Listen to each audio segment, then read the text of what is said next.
Assalamualaikum warahmatullahi wabarakatuh. Sabahul khair. Kaifa halukum? Alhamdulillah bi khair.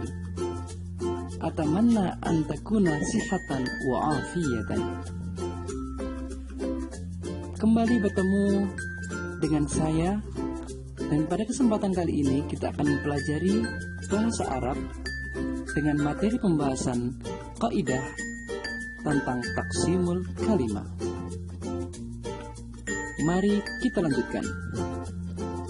Kalimah atau dalam bahasa Indonesia disebut kata terdiri dari ismun atau isim yang berarti kata benda, fi'lun atau fi'il yang berarti kata kerja, dan harfun atau huruf. Isim adalah setiap kata yang merujuk ke orang atau manusia, hewan, tumbuhan, benda mati, tempat, waktu, sifat, atau makna lainnya yang tidak terkait dengan waktu. Ringkasnya, semua kata yang tidak termasuk dalam kata kerja dan huruf, maka ia adalah isim. Contoh, asadun yang berarti singa, to'iratun yang berarti pesawat. Adapun ciri-ciri dari isim adalah sebagai berikut. Yang pertama, tanwin. Artinya, setiap kata yang memiliki atau memungkinkan untuk ditanwin harakat akhirnya, maka ia adalah isim. Contoh, rajulun, seorang laki-laki. 2. Adanya alif lam.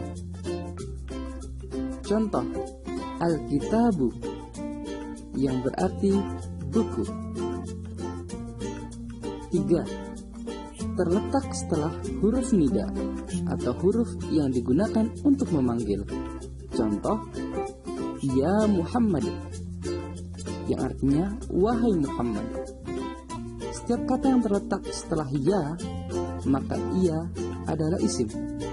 Dalam bahasa Indonesia pun demikian. Setiap kata yang muncul setelah wahai biasanya adalah kata benda, nama orang misalnya, dan kata benda termasuk bagian dari isim. 4. Majrur, yang diantara tandanya adalah harakat kasrah. Majrur merupakan salah satu kekhususan yang dimiliki oleh isim. Majrurnya isim bisa didahului oleh huruf jar atau karena merupakan bentuk idhofah. Contoh, alas sajarati yang berarti di atas pohon merupakan bentuk jar majrur. Ala adalah huruf jar, sedangkan sajarati adalah isim yang karena didahului oleh huruf jar sehingga dibaca majrur dengan kasrah. 5. Setiap kata yang menjadi pokok pembicaraan, misalnya al-kitabu mufidun yang berarti buku itu bermanfaat.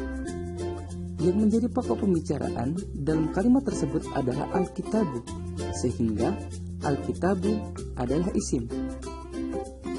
Tanwin dan alif tidak mungkin bersatu pada satu kata. Sebagai contoh, kata syajaratun tidak bisa ditulis dengan kata asyajaratun, melainkan syajaratun atau asyajaratu. Selanjutnya, fi'il. Fi'il adalah sebuah kata yang berfungsi untuk menunjukkan atas terjadinya suatu peristiwa pada waktu tertentu, atau bisa disebut kata kerja. Fi'il dapat diidentifikasi dengan melihat salah satu di antara ciri-ciri berikut ini. Yang pertama, tak fa'il, yaitu huruf ta yang berkedudukan sebagai pelaku pekerjaan. Contoh, katabtu yang berarti aku telah menulis. Huruf ta di sini maknanya kembali ke dhamir atau kata ganti ana sebagai fa'il atau pelaku. Selanjutnya, kata betah yang berarti kamu telah menulis. Huruf ta maknanya kembali ke dhamir anta sebagai pelaku. Yang kedua, ta ta'nis, yaitu huruf ta yang menunjukkan jenis mu'annath atau perempuan. Contohnya, katabat, yang berarti dia perempuan telah menulis. Huruf ta sukun di akhir maknanya kembali ke dhamir hiya, yang berarti dia perempuan. Selanjutnya ada contoh lain, yakni taktubu, yang berarti dia perempuan sedang atau akan menulis.